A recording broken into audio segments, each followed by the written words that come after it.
Alloh nomi a'molni hammaga tarqatadi. Iqro kitabak kafa bi nafsik deydi. Kitobingni o'qi.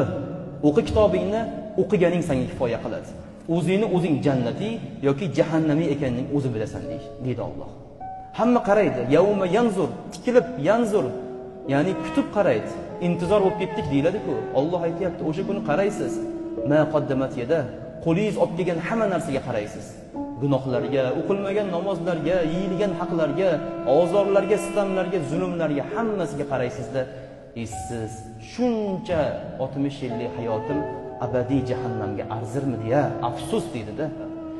Bizni holimizga vayl bo'lsin. Bu qanday kitob bo'ldi?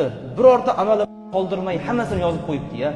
Kichkinasi ham, kattasi ham qolmabdi, hammasini yozib qo'yibdi deb o'sha kuni insonlar dodvoy solishadi.